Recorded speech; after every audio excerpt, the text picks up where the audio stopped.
السلام علیکم معزز سامعین، میں ہوں آپ کا میزبان حافظ محمد طلحہ آصف اور آپ دیکھ رہے ہیں اسپیشل ٹی وی کا اسلامک اسپیشل پروگرام۔ جیسا کہ آپ لوگوں کو معلوم ہوگا کہ اسلامی سال کا آغاز ہو چکا ہے اور اسلامی سال کا آغاز محرم الحرام کے مہینے سے ہوتا ہے، اور محرم الحرام کا ایک ایسا مہینہ ہے جس کو بہت زیادہ فضیلت حاصل ہے، اور جس کے لیے اللہ تعالیٰ قرآن پاک کے اندر فرماتے ہیں کہ میں نے 4 مہینوں کو حرمت والا قرار دے دیا ہے کہ جس کے اندر آپ لوگ کفار سے بھی جنگ نہیں کر سکتے، صرف اس صورت میں کر سکتے ہیں کہ اگر آپ نے اپنا دفاع کرنا ہو تو، لیکن آپ ویسے خود جنگ نہیں کر سکتے۔ تو اس کے اندر جیسے ذیقعدہ، ذی الحج اور محرم اور رجب شامل ہیں، تو اسی طریقے سے محرم بھی حرمت والا مہینہ ہے، اور محرم بہت زیادہ فضیلت کا حامل بھی ہے، اور محرم کے اندر بہت ساری رسومات وغیرہ پائی جاتی ہیں۔ تو آج ہم مفتیان کرام سے جانیں گے محرم الحرام کی فضیلت کے حوالے سے بھی، اور جو اس کے اندر مسائل ہیں یا جو رسومات ہیں، جو عقائد پائے جاتے ہیں، ان کے حوالے سے مفتیان کرام سے فتویٰ بھی لیں گے۔ السلام علیکم مفتی صاحب۔ وعلیکم السلام ورحمۃ اللہ وبرکاتہ۔ مفتی صاحب، جیسے اللہ تعالیٰ قرآن پاک کے اندر فرماتے ہیں کہ میں نے تمہارے لیے 4 مہینوں کو حرمت والا قرار دے دیا ہے، جس کے اندر محرم ہے، ذیقعدہ ہے، ذی الحج ہے، رجب ہے، تو مجھے بتائیے کہ یہ حرمت والے مہینوں سے کیا مراد ہے، اور محرم کو حرمت والا مہینہ کیوں قرار دیا گیا؟ بسم اللہ والصلاۃ والسلام علی رسول اللہ، اما بعد۔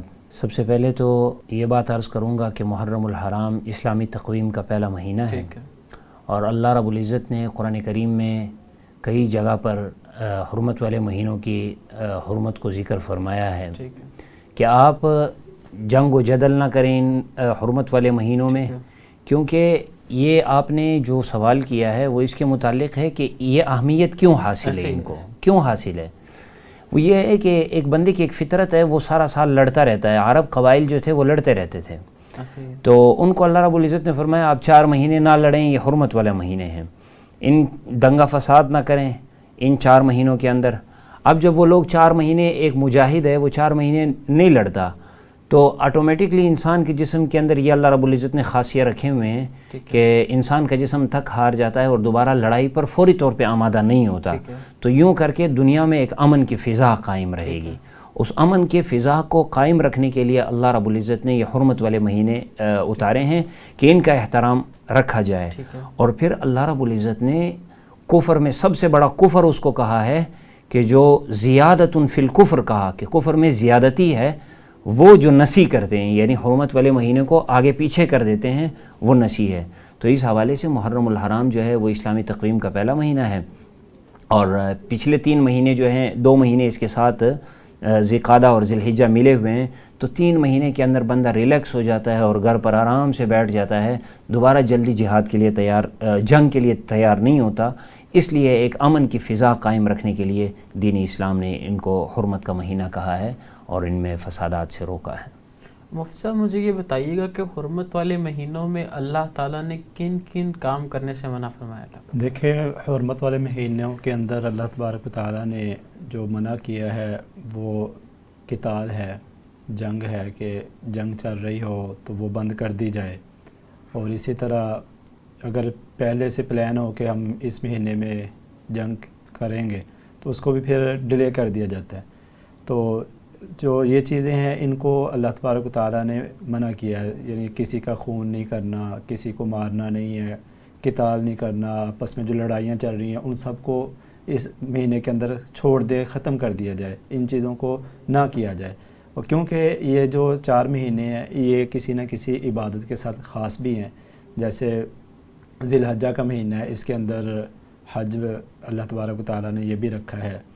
تو اسی طرح اور بھی بہت زیادہ فضیلت ہے کہ جس طرح ان مہینوں کے اندر فضیلت زیادہ ہے، اسی طرح ان کے اندر اگر کوئی گناہ کرتے ہیں تو اس گناہ کا وبال بھی زیادہ ہے۔ تو اس لیے ہمیں جب اللہ تبارک و تعالیٰ نے منع کر دیا کہ ان مہینے یہ حرمت والے مہینے ہیں تو اس کے اندر جو لڑائی وغیرہ ہے اس کو ختم کر دی جائے، تو امن و امان ہونا چاہیے، تو ہمیں اس کا خیال کرنا چاہیے۔ اچھا مفتی نقیب اللہ صاحب، جیسے مفتی صاحب نے کہا ہے کہ حرمت والے مہینوں میں اگر جنگ ہو رہی ہو تو اس کو بند کر دیا جائے، تو مجھے بتائیے گا کہ اگر 2 ممالک کے درمیان یا 2 سرحدوں پر جنگ جاری ہے اور حرمت والے مہینے کا چاند نظر آ چکا ہے، تو اس کے بعد پھر اس جنگ کو کس طریقے سے بند کیا جا سکتا ہے؟ کہ جو آپ کا دشمن ہے اگر وہ مسلمان نہیں ہے، آپ کس لیے جنگ ہو رہی ہے نا، تو وہ تو نہیں مانے گا حرمت والے مہینوں کو۔ دیکھیں، یہ جو جنگ کے اصول ہیں، ہم ایسے نہیں کہہ سکتے کہ آج کے زمانے میں ایک اسلامی اور ایک کفری ملک کی جنگ ہو رہی ہے، بلکہ ہم اس نقطۂ نظر سے دیکھیں گے کہ رسول اللہ صلی اللہ علیہ وسلم کے زمانے میں بھی جنگیں ہوئی ہیں۔ آیا حرمت کے مہینے میں کوئی جنگ ہوئی یا نہیں ہوئی؟ تو اگر تاریخ رسول اللہ صلی اللہ علیہ وسلم کا یا دور رسول اللہ صلی اللہ علیہ وسلم کا مطالعہ کیا جائے تو یہ معلوم ہوتا ہے کہ جتنی بھی دفاعی جنگیں ہوئی ہیں یعنی دفاع میں لڑی گئی ہیں۔ اب غزوہ بدر ہے وہ دفاع میں لڑا گیا ہے۔ میں یہ مثال یہ نہیں کہہ رہا کہ یہ حرمت والے مہینے میں ہوا ہے، البتہ یہ ہے کہ بدر جو ہے یہ دفاعی جنگ تھی۔ تو جتنی بھی دفاعی جنگیں ہوئی ہیں وہ حرمت والے مہینے میں ہیں۔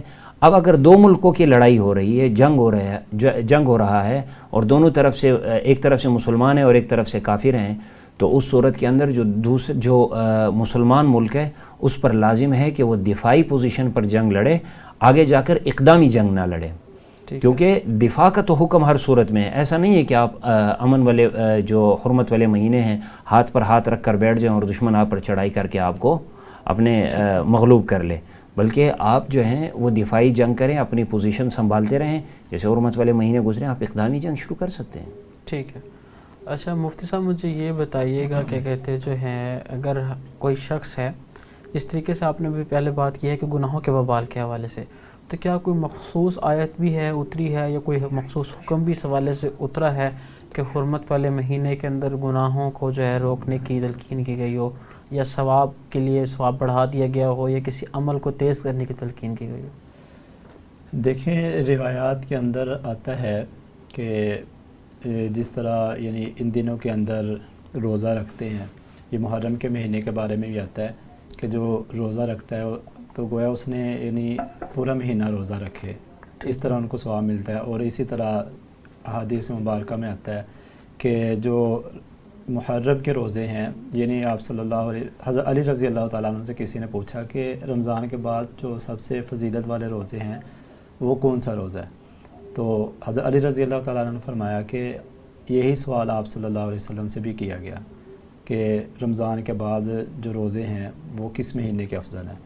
تو آپ صلی اللہ علیہ وسلم نے فرمایا کہ رمضان کے بعد جو فضیلت والے روزے ہیں وہ والا روزہ محرم کے اندر 10 محرم والے دن کا روزہ ہے۔ تو اسی طرح پھر آگے لکھا ہوا ہے کتابوں میں کہ جس طرح ان مہینوں کے اندر ثواب زیادہ ملتا ہے ایک کام کرنے پر، اسی طرح کوئی بھی گناہ ہے، چاہے وہ بدعات ہے یا کوئی بھی جیسا بھی گناہ ہے، وہ بھی کم نہیں ہے، اس کا بھی وبال زیادہ ہے۔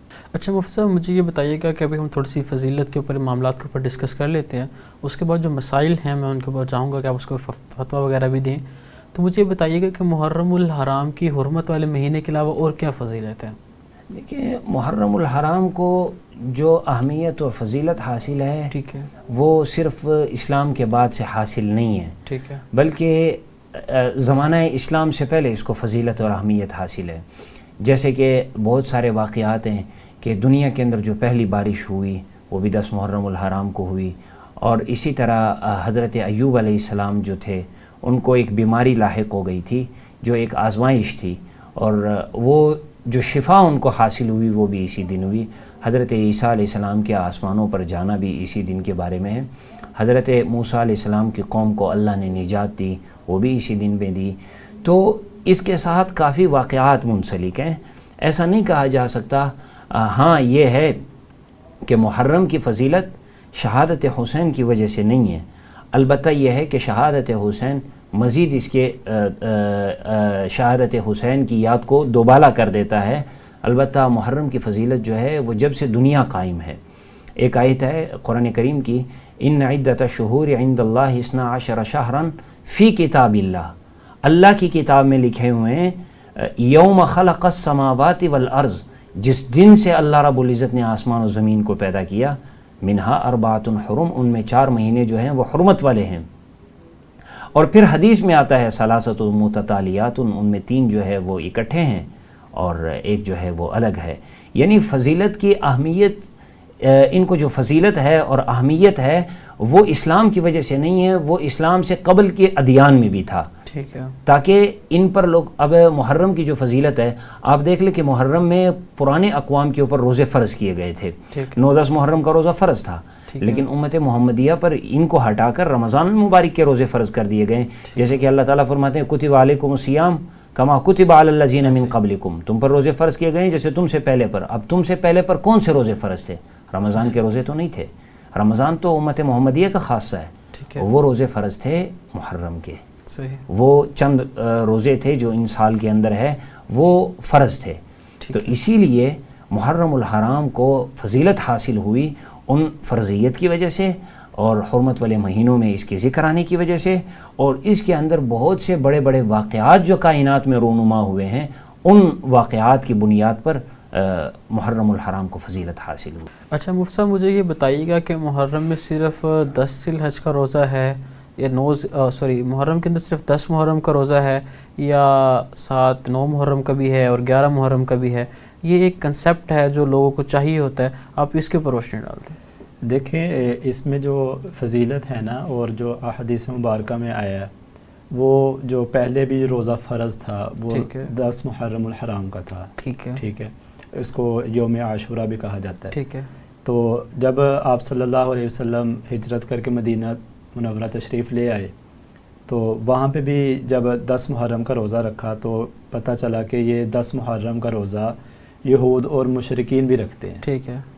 تو پھر صحابہ نے عرض کیا کہ یا رسول اللہ ہم تو یعنی اب روزہ ہم بھی 10 کا رکھیں گے تو ان کے ساتھ مشابہت ہو جائے گی، تو ہم تو مشابہت آپ دیکھیں جہاں پہ بھی یہود و نصارہ کے ساتھ مشابہت ہوئی ہے وہاں پہ منع کیا گیا۔ تو اس پر پھر آپ صلی اللہ علیہ وسلم نے فرمایا کہ آئندہ سال ہم جو ہے 10 محرم کے ساتھ یا تو 9 کا روزہ رکھیں گے یا 11 محرم کا روزہ رکھیں گے تاکہ یہود و نصارہ کے ساتھ مشابہت نہ ہو۔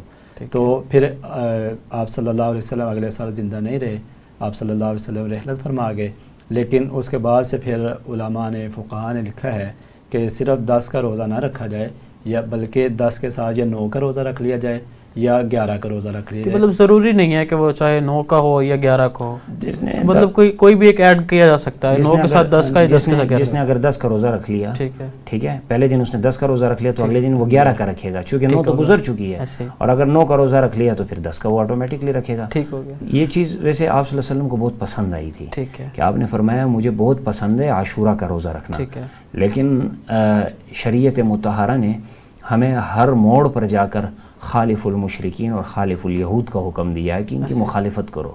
تو مخالفت میں یہی ہے کہ کبھی شریعت جو ہے وہ ایک حکم دیتی ہے اور دوسرا حکم دیتی ہے جو ان کے متناقض ہوتی ہے، تو یہ حکم دیا ہے کہ آپ 2 دن کا روزہ رکھیں تاکہ ہم ان سے ثواب میں بڑھ جائیں۔ اچھا مفتی صاحب ایک مسئلہ ہے کہ اگر کسی شخص نے یہ طے کر لیا تھا، اس کے دماغ میں ایک چیز تھی کہ میں نے 10 محرم کا اور 11 محرم کا روزہ رکھنا ہے، تو اس نے 9 محرم کو روزہ نہیں رکھا، اس نے 10 محرم کا روزہ پورا کر لیا اور 11 محرم کو والے دن اس کی آنکھ نہیں کھلی ہے، کسی وجہ سے وہ روزہ نہیں رکھ سکا، پھر کیا حکم ہے؟ دیکھ لیں کہ اگر ایک شخص ہے اس نے روزہ رکھ لیا 10 محرم الحرام کا، تو اس کے بعد اس کا ارادہ تھا 11 محرم الحرام کے روزے رکھنے کا، اور اس نے پکا عزم مصمم کیا تھا کہ میں اٹھوں گا اور انشاءاللہ 10 اور 11 کو جمع کروں گا، 10 اور 11 کو میں جمع کروں گا، میں 11 کا روزہ رکھوں گا، لیکن انسان ہے آنکھ نہیں کھل سکی، کوئی تھکاوٹ تھی، کوئی تکلیف تھی تو آنکھ نہیں کھل سکی، تو اس شخص کا ارادہ تو تھا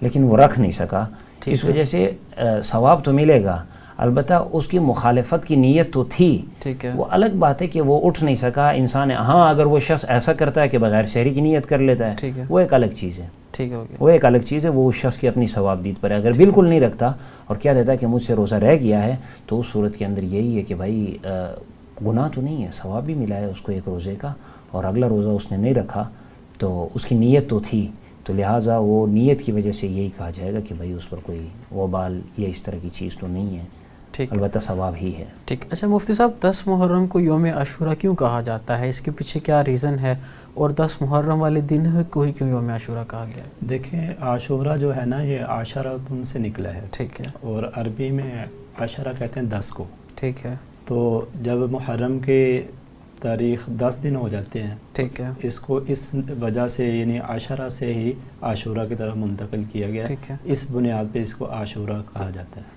اس کا کوئی اور مطلب ہے، کوئی خاص مطلب ہو یوم عاشورہ کا؟ یوم عاشورہ کا اور کوئی مطلب نہیں ہے، یہی ہے عاشورہ، مطلب 10واں دن. ٹھیک ہو گیا، ٹھیک ہو گیا. اچھا مفتی نقیب اللہ صاحب مجھے یہ بتائیے گا کہ جیسے دور حاضر کے اندر ابھی ہم جیسے نبی کریم صلی اللہ علیہ وسلم کو پتہ چلا کہ یہود کی سے متشابہت ہو سکتی ہے تو اللہ کے نبی کریم صلی اللہ علیہ وسلم سے منع فرما دیا. تو آج دور حاضر کے اندر بہت ساری چیزیں ہماری ان لوگوں کے ساتھ سملر ہیں، ایک جیسی ہیں. تو آج اس پرفتن دور کے اندر متشابہات سے کس طریقے سے بچا جا سکتا ہے؟ دیکھیں، ہمیں اسلام نے ایک لائحہ عمل دیا ہے، ایک طریقہ دیا ہے، ایک رستہ دیا ہے، اور ایک سنت پیغمبری دی ہے. ٹھیک ہے. اگر ہم سنت پیغمبری سے ہٹیں گے تو ہم ایک گمراہ قوم ہوں گے. ٹھیک ہے. لہذا سنت رسول اللہ پر ہمیں رہنا چاہیے. باقی یہ جو آپ کی بات ہے وہ یہی ہے کہ بھائی اس موجودہ دور کے اندر ان 150-200 سالوں کے اندر 1855 کی دہائی سے لے کر آج تک انہوں نے ایک محنت کی ہے اور قوم کے اندر انہوں نے ایک اپنی تہذیب ڈالنے کی کوشش کی ہے. لیکن علماء ہر دور میں موجود تھے، انہوں نے اس کو مکمل طور پہ روکنے کی کوشش تو کی ہے، لیکن پھر بھی وہ آتی رہی ہے وہ چیز. تو اس سے بہتر یہی ہے کہ آپ ان کی مخالفت میں یہ کام چھوڑ دیں جو آپ کو معلوم ہے یہ یہود کر رہے ہیں. اب جو ان کے بائیکاٹس ہیں، ان کے پروڈکٹس کے بائیکاٹس ہیں، ان کے بارے میں تو ہم یہی کہیں گے بھائی پروڈکٹ کا بائیکاٹ تو نہیں ہے، ٹھیک ہے نا، یہ کوئی شریعت کا مسئلہ تو نہیں ہے آپ اس کو اٹھا کے پروڈکٹ کا بائیکاٹ کرو، پروڈکٹ کا بائیکاٹ کرو. دیکھو میں آپ کو ایک بات بتاؤں کہ ہمارے بزرگان دین نے لکھا کہ قرآن کریم میں ہے وَلَا يَنَالُونَ مِنْ عَدُوٍّ نَيْلًا إِلَّا كُتِبَ لَهُمْ بِهِ عَمَلٌ صَالِحٌ. ٹھیک ہے، ایک نفرت کا اظہار ہے، آپ نے ان سے نفرت کرنی ہے کیونکہ وہ دشمنان انبیاء ہیں، انہوں نے انبیاء کو قتل کیا ہے، آپ نے ایک نفرت کرنی ہے. اس نفرت میں آ کر غزوہ خیبر کے موقع پر کیا ہوتا ہے کہ رسول اللہ صلی اللہ علیہ وسلم قلعے کے باہر کھڑے ہیں اور قلعہ فتح کرنا چاہ رہے ہیں، وہ دروازے نہیں کھول رہے. تو رسول اللہ صلی اللہ علیہ وسلم نے جب دیکھا کہ ان کے درخت جو ہیں وہاں سے ان کو ساری انکم آ رہی ہے، آمدنی آ رہی ہے، تو درخت کاٹنے شروع کیے. یہ بائیکاٹ تھی. ان کی نظر بیت اللہ پر ہے، ان کی نظر ہمارے کعبہ پر ہے. وہ قدس کو ان کے ناپاک اعضائیں قدس کے بعد بیت اللہ تک آئیں گے، یعنی وہ مدینۃ المنورہ اور مکۃ المکرمہ سے بھی احراز نہیں کریں گے، وہ آئیں گے یہاں تک. لہٰذا ان کی مخالفت کرو، ہر چیز میں مخالفت کرو تاکہ ان کا رنگ آپ پر غالب نہ آئے، بلکہ آپ اپنی وہ اس قومی جسارت کو اور اس مذہبی جسارت کو برقرار رکھتے ہوئے آپ اپنے سنت نبوی پر ثابت قدم رہیں اور اسی پر عمل کریں، اور انشاءاللہ آپ کو ثواب بھی بہت زیادہ ملے گا. کیونکہ رسول اللہ صلی اللہ علیہ وسلم کی حدیث ہے، اس نے میرے ایک سنت فتنے کے زمانے میں زندہ کی 100 شہیدوں کا ثواب ہے. اچھا مفتی صاحب، ایک اللہ کے نبی کریم صلی اللہ علیہ وسلم کا فرمان مبارک ہے کہ جس نے جس قوم کی متشابہت اختیار کی وہ قیامت والدین اس کے ساتھ اٹھایا جائے گا. جی. تو آج کے دور کے اندر تو کفار کے ساتھ ہماری بہت ساری چیزوں میں متشابہت ہو جاتی ہے، چاہتے ہوئے یا نہ چاہتے ہوئے. بے شک ہمارا وہ ارادہ نہیں ہوتا، لیکن وہ نہ چاہتے ہوئے بھی ہو جاتی ہے، وہ چاہے لباس میں ہو، چاہے کھانے میں ہو، یا مختلف چیزوں کے اندر ہو. تو ان چیزوں سے کس طریقے سے بچا جا سکتا ہے؟ اس کے لیے کیا حکم ہے شریعت کا؟ شریعت کا تو یہی حکم ہے. دیکھیں کہ اول تو یہی ہے کہ لباس کے حوالے سے اگر ہم دیکھ لیتے ہیں، آپ نے لباس کی بات اٹھائی، تو لباس کے بارے میں قرآن کریم میں ایک آیت ہے یا بنی آدم قد انزلنا علیکم لباسا یواری سواتکم وریشا، کہ ہم نے آپ کے لیے لباس اتارا ہے. اب ولباس التقوی ذالک خیر، اور یہ جو تقوی کا لباس ہے یہ بہتر ہے. اب آپ اگر کہتے ہیں کہ پینٹ شرٹ پہننا یہ مشابہت ہے وہاں کی انگریزوں کی مشابہت آپ کیا لیں، امریکنز کی مشابہت آپ کیا لیں، تو یہ ہو جاتی ہے. تو اتنا اچھا لباس آپ کو شریعت نے دیا ہے، آپ کو چاہیے کہ آپ اپنے لباس پر آئیں. باقی اگر آپ نے ان کی مشابہت اختیار کر لی ہے تو اگر واقعتاً جسارت ایمانی ہے، اسے بچنے کی کوشش کرنا تو ہر بندے کے لیے آسان ہے. بندہ ہر بری عادت کو چھوڑ سکتا ہے، ہر غلط چیز کو چھوڑ سکتا ہے، تو وہ لباس کو بھی وہیں پر چھوڑ سکتا ہے، وہ بہت ساری چیزوں کو چھوڑ سکتا ہے. بندہ اپنی آپ پر تو قادر ہے نا، خود تو وہ کام کر سکتا ہے. تو اگر بندے کے اندر، ہمارے اکثر لوگ کیا کرتے ہیں، وہ لا علمی میں کرتے ہیں، یا لا علمی کے علاوہ وہ یونیفارمز، اور میں نے آپ کو کہا کہ وہ ایک فکری الغار تھی، وہ ایک محنت ہوئی ہے یہ دہائیوں سے، اس محنت کے نتیجے میں وہ سرایت کر گئی ہے عقلوں میں اور دماغوں میں، جس کی وجہ سے لوگ جو ہیں وہ ایک غلامانہ ذہن کے مالک ہو گئے ہیں. اگر اس سے نکل کر ایک شرعی لباس کی طرف آتے ہیں، ایک سنت کے لباس کی طرف آتے ہیں، تو اس سے ایک مہذب ترین اور ایک صاف ستھرا ماحول ہمیں ملے گا کہ سنت پر چلنا آسان ہو جائے گا. ٹھیک ہے، بہت شکریہ مفتی صاحب، آپ بہت ہی خوبصورت انداز کے اندر جو ہے محرم الحرام کے حوالے سے اور کسی قوم کی متشابہت کے حوالے سے بتا رہے تھے. یہاں پر وقت ہوا چاہتا ہے ایک بریک کا، انشاءاللہ تعالیٰ آپ سے ملاقات ہوگی بریک کے بعد، اور ہم جانیں گے مزید مفتیان کرام سے محرم الحرام کے حوالے سے مسائل، تاکہ آپ کے علم کے اندر. سامعین، جیسے کہ ہم بریک سے پہلے جان رہے تھے محرم الحرام کے حوالے سے مفتیان کرام سے فضائل و مسائل، تو دوبارہ ہم اپنے ٹاپک کی طرف واپس جاتے ہیں. اچھا مفتی صاحب، مجھے یہ بتائیے گا کہ محرم الحرام کے اندر جس طریقے سے 10 محرم کی فضیلت بیان کی گئی ہے اور اس کے اندر روزے کو رکھا گیا، اس کے علاوہ یکم سے لے کر 30 محرم الحرام کے درمیان کوئی اور دن بھی اس طرح فضیلت والا ہے؟ دیکھیں، عاشورہ کا دن جو ہے اس کو ایک فضیلت جیسے میں عرض کر چکا ہوں کہ ابتدائے اسلام سے تو کجا وہ قبل از اسلام سے حاصل ہے. ٹھیک ہے، تو عاشورہ کے دن کو ایک خاص فضیلت حاصل ہے جو فرضیت کے حامل تھے روزے اس کے، لیکن بعد میں جب اسلام آیا تو اسلام میں اس کو منسوخ کر دیا گیا ہے اور رمضان المبارک کے روزے رکھ دیے. تو یہ عاشورہ کے دن کے روزے فرض تھے. ٹھیک ہے، تو فضیلت عاشورہ کے دن کو حاصل ہے 10ویں محرم الحرام کو، چونکہ 10 محرم الحرام کو بہت سے واقعات رونما ہوئے ہیں. حضرت آدم کی توبہ ہو گئی اور بہت ساری چیزیں ایسی ہیں جو 10 محرم الحرام کو رونما ہوئے ہیں. تو فضیلت 10 محرم کو حاصل ہے. ٹھیک ہے. اچھا مجھ سے مجھے یہ بتائیے گا کہ عام طور پہ کنسیپٹ پایا جاتا ہے کہ قیامت 10 محرم والے دن آئے گی، کیا اس کا کوئی قرآن و حدیث میں کوئی روشنی ملتی ہے؟ جی، یہ آج میں پڑھ رہا تھا کہ جس میں یہ تاریخی واقعات لکھے ہوئے تھے کہ جیسے ابھی مفتی صاحب بھی بتا رہے تھے کہ جس میں حضرت آدم علیہ السلام کی جو تخلیق ہوئی، پھر ابراہیم علیہ السلام کی آگ سے نجات ملی، یہ جتنے بھی واقعات ہیں تو اسی میں پھر آپ صلی اللہ علیہ وسلم نے یہ فضیلت بیان کرتے ہوئے اس مہینے کی اور اس دن کی یہ فرمایا کہ اس جو 10 محرم والا دن ہے اس میں ایک پہلی امت کی بھی توبہ قبول ہوئی، اور یہی وہ دن ہے کہ اس میں جو ہے ایک آنے والی امت بھی ہے، اس کی بھی توبہ قبول ہوگی اور اسی دن قیامت برپا ہوگی. ٹھیک ہے. اچھا مفتی صاحب، مجھے یہ بتائیے گا کیا کہتے ہیں، جیسے ایک کنسیپٹ پایا جاتا ہے کہ لوگ 9 اور 10 محرم کو جو ہے، میں چاہ رہا ہوں کہ آپ مسائل کے حوالے سے تھوڑا سا عوام الناس کو آگاہ فرما دیں تاکہ ان کے علم میں اضافہ ہو سکے. جیسے ایک کنسیپٹ پایا جاتا ہے کہ 9 اور 10 محرم کو قبرستان جایا جاتا ہے، تو کیا اس کے اندر کوئی شریعت کے حوالے سے کوئی زیادہ فضیلت ہے 9-10 والے دن محرم میں جانے کو قبرستان، یا یہ صرف ایک عوام الناس کی اپنی ایک رسم و رواج ہے؟ دیکھیں، شریعت مطہرہ نے تو ہر دن موت کو یاد کرنے کا حکم دیا ہے کہ آپ ہر وقت موت کو یاد رکھیں. ٹھیک ہے، تاکہ دنیا کی جو آسائشیں ہیں اور دنیا کی جو سہولتیں ہیں اور دنیا کی جو محبت ہے وہ دل سے نکل جائے. ٹھیک ہے. اور دوسرا یہ ہے کہ آخرت کی فکر آ جائے تاکہ انسان اپنی آخرت کی فکر میں آ کر اللہ اور اللہ کے احکامات کی طرف متوجہ ہو جائے.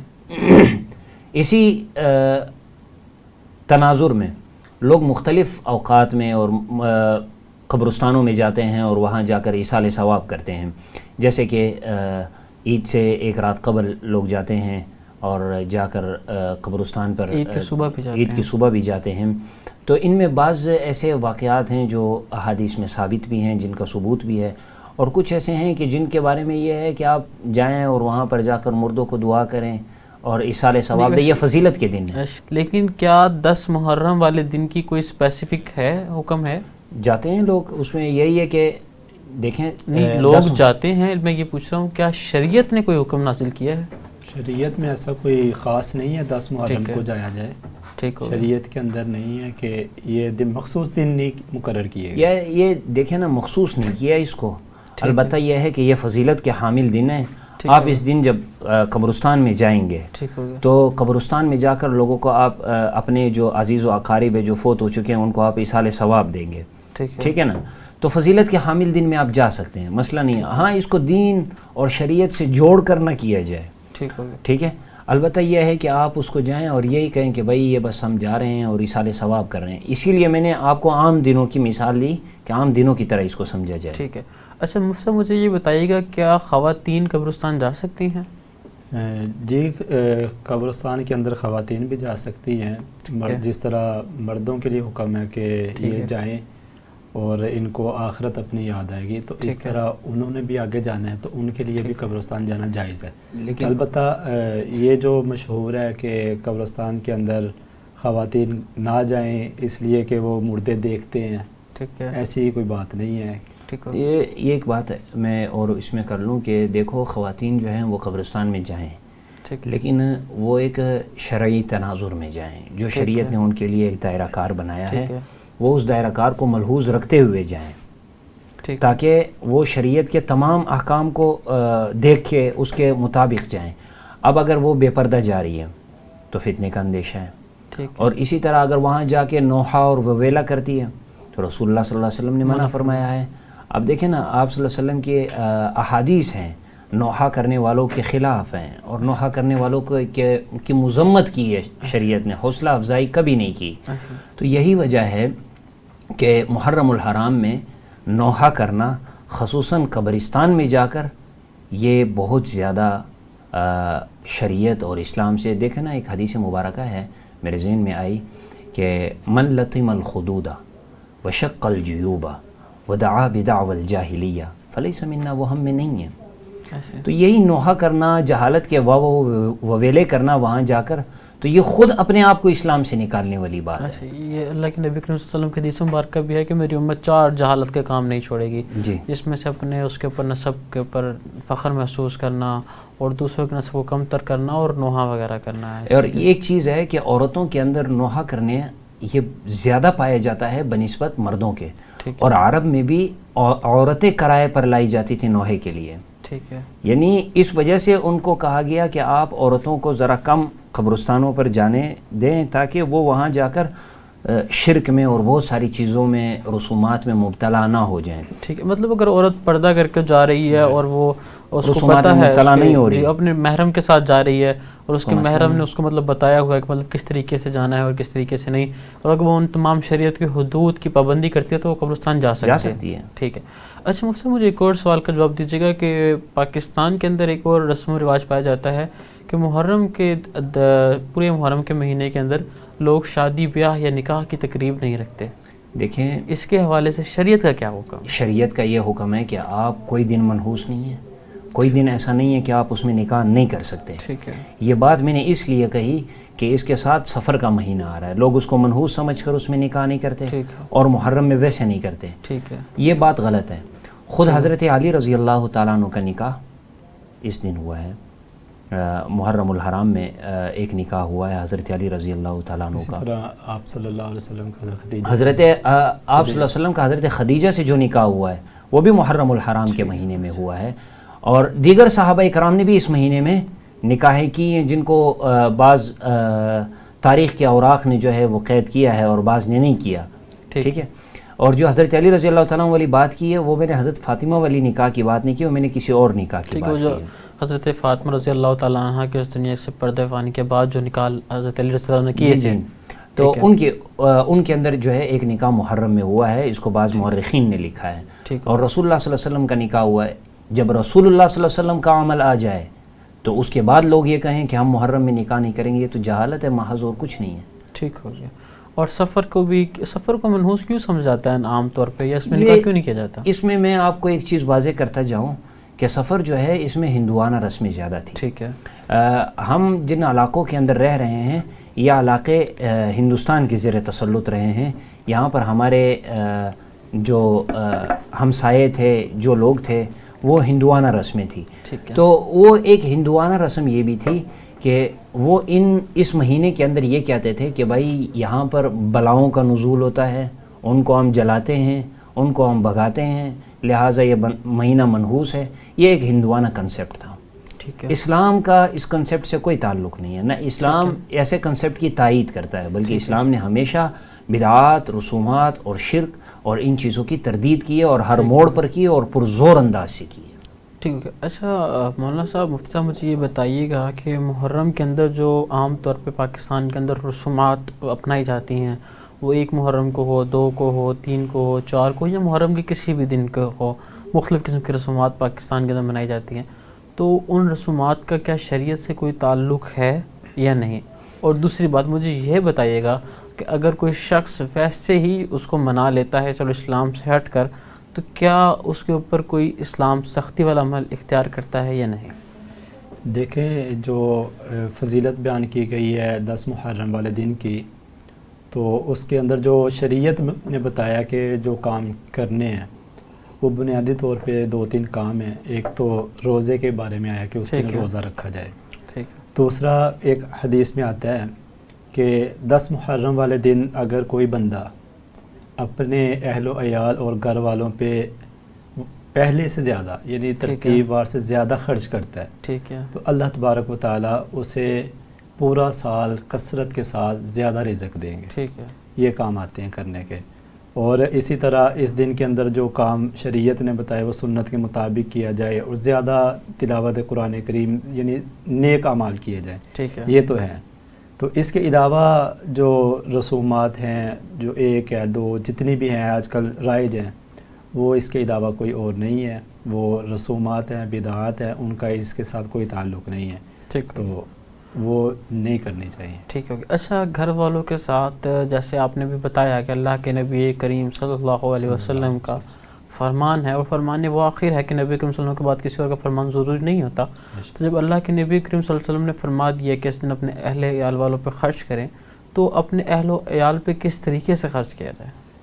دیکھیں، جو بھی بندہ خرچ کر رہا ہے، جس طرح ہمارا کوئی سالن رات کا کھانا تیار ہو رہا ہے تو بنسبت عام روٹین سے اسے زیادہ کر دیا جائے. ٹھیک ہے. بچوں کو جو ہم خرچہ دیتے ہیں ان کو زیادہ دے دیا جائے. اور اسی طرح جس نے روزہ رکھا ہے اس کی کشادہ افطاری کروائی جائے. اور یہ ایسی ساری چیزیں جو بھی ہیں وہ اس کے اندر آ جائیں گی وسعت کے اندر خرچ کرنے کے. مطلب یعنی اچھا بالفرض اگر کوئی شخص پہلے کوئی تھوڑا ہلکا کھانا پکاتے ہیں، اس میں تھوڑا سے زیادہ اچھا کھانا بنا لے، ٹھیک ہے، اور مطلب بچوں کو زیادہ پاکٹ میں نہیں دے دے، ان کے لیے کچھ پھل وغیرہ زیادہ خرید کے لے آئے، تو اللہ تعالیٰ وسعت. اور اس میں صدقے کا بھی ہے. اگر وہ یہ پہلو بھی ہے کہ اگر کوئی شخص ایسا ہے کہ وہ کچھ کھا نہیں سکتا، وہ غریب ہے، تو اول تو یہی حکم ہے کہ آپ جو ہیں وہ کسی کا پیٹ سیر کروائیں، کسی غریب کو آپ دیں جو مسکین ہے، جس کے پاس کچھ نہیں ہے. تو اپنے گھر کے اندر اپنے اہل و عیال پر خرچ کرنے کے بعد آپ ان کی طرف بھی جائیں اور ان کے اوپر بھی خرچ کریں. تو اس سے کوئی اس طرح نہیں ہے کہ آپ کو شریعت منع کرتی ہے، بلکہ وہ بھی آپ کام کر سکتے ہیں اس میں. ٹھیک ہے. اچھا مفتی صاحب، جیسے کہ محرم کے اندر ہمارے اسلامی سال کا بھی آغاز ہوتا ہے، تو کیا شریعت کے اندر اسلامی سال کو سیلیبریٹ کرنا کیسا ہے؟ جیسے جو ہے دوسرے ایئرز کو، نیو ایئرز کو ایسے انجوائے کیا جاتا ہے یا اس کو سیلیبریٹ کیا جاتا ہے، تو شریعت کے اندر محرم الحرام کو سیلیبریٹ کرنا کیسا ہے؟ دیکھیں، شریعت مطہرہ کے اندر جب 1 سال گزر گیا، اب مثال دے رہا ہوں 1445 گزر گیا ہے، 1444 آ گیا ہے، تو گویا 1 سال گزر گیا ہے. آئندہ جو سال آ رہا ہے وہ یوں سمجھے ہماری زندگی کا 1 سال کم ہو گیا ہے. اب سیلیبریٹی کا جو کنسیپٹ ہے وہ تو اسلام میں نہیں ہے. سیلیبریٹی کا کنسیپٹ جو ہے وہ اقوام عالم کے اندر تو ہے، یعنی وہ مذاہب غیر کے اندر تو ہے، عیسائیت کے اندر ہے اور دیگر ہے، لیکن یہاں اسلام کے اندر اس کا نہیں ہے کہ آپ جو ہے اس کو سیلیبریٹ کریں، مبارکباد دیں. بلکہ اگر کہیں نہ کہیں سے کوئی آپ کو کہہ دے تو اس میں مسئلہ نہیں ہے. اگر آپ جو ہیں اس کو ایک معمول بنانا، جیسے آج کے زمانے میں لوگوں نے اس کو بنا لیا ہے، ایک سیلیبریٹ کرنا کہ بھائی آج سے جو ہے، ہاں آپ یہ معمول بنائیں کہ میں نے اگلا سال جو ہے وہ شریعت مطہرہ کے مطابق گزارنا ہے، اگلا سال سنتوں کی پابندی میں رہنا ہے، میں نے اگلے سال میں نے وہ تمام برے کام چھوڑ دینے ہیں جو میں نے پچھلے سال کیے تھے، تاکہ میری زندگی بہتر ہو جائے. یہاں تک اکابرین نے لکھا ہے آپ اپنا محاسبہ کریں اور آگے جا کر اپنی اگلے سال کو بہتر بنائیں، شریعت کے مطابق چلے. یہ معنی نہیں، قطعی نہیں ہے سیلیبریٹی کا کہ آپ جو ہیں اس دن پٹاخے بجائیں، اس دن آپ جو ہیں وہ ویلا کریں کہ بھائی ایک نیا اسلامی سال آیا ہے. ٹھیک ہے. اچھا، نہیں جیسے مخصوص انداز کے اندر کیک کٹ کیا جاتا ہے یا ریفریشمنٹ کے انتظامات کیے جاتے ہیں، ویسے ڈانس تو ویسے اسلام کے اندر چلیں وہ منع ہے، تو اس کو میں نہیں بات ڈسکس کرتا.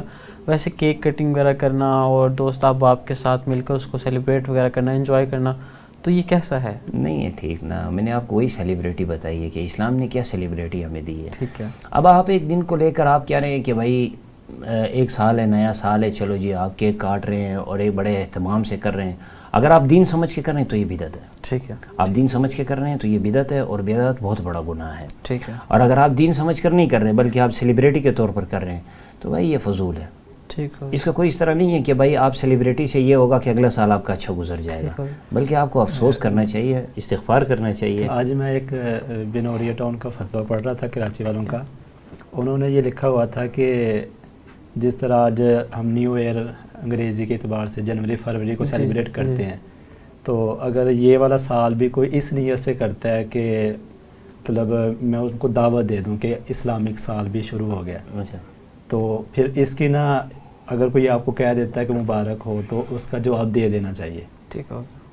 وہ ظاہر بات ہے جواب تو دے دینا چاہیے, جواب میں تو کوئی قباحت نہیں ہے, لیکن اپنے اثر نو آپ خود سے جا کر اس کو سیلیبریٹ کر رہے ہیں اور اس طریقے سے کر رہے ہیں کہ وہ آپ کو صرف ایک اہمیت کرنے کے لیے آپ اس کو انہوں نے لکھا ہوا تھا کہ آپ اس کو منا سکتے ہیں کہ تاکہ لوگوں کے اندر یہ بھی ہو کہ ہمارا ایک اسلامک سال بھی شروع ہوا ہے. اچھا ٹھیک ہے.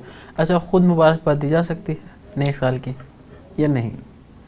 نہیں. کیا اصحاب جو صحابہ کا دور تھا اس کے اندر, یا تابعین تبع تابعین کا دور تھا اس کے اندر, یا خود جو سب سے افضل ترین دور تھا نبی مکرم حضرت محمد صلی اللہ علیہ وسلم کا دور تھا, کیا اس دور کے اندر صحابہ کے اندر اس طرح کوئی روایت پائی جاتی تھی کہ جب نئے سال کا چاند رہتا تھا تو وہ ایک دوسرے کو مبارکباد دیا کرتے تھے؟ دیکھیں صحابہ اکرام کے زمانے میں تو یہ نہیں تھا. ٹھیک ہے. خود سرور کائنات کی بات کی جائے اور صلی اللہ علیہ وسلم اور اسلامی تقویم کی بات کی جائے تو دیکھ لیں کہ کتنے مشکل عالم میں تھے جناب صدیق اکبر رضی اللہ تعالیٰ عنہ اور جناب رسول اللہ صلی اللہ علیہ وسلم ہجرت فرما رہے ہیں.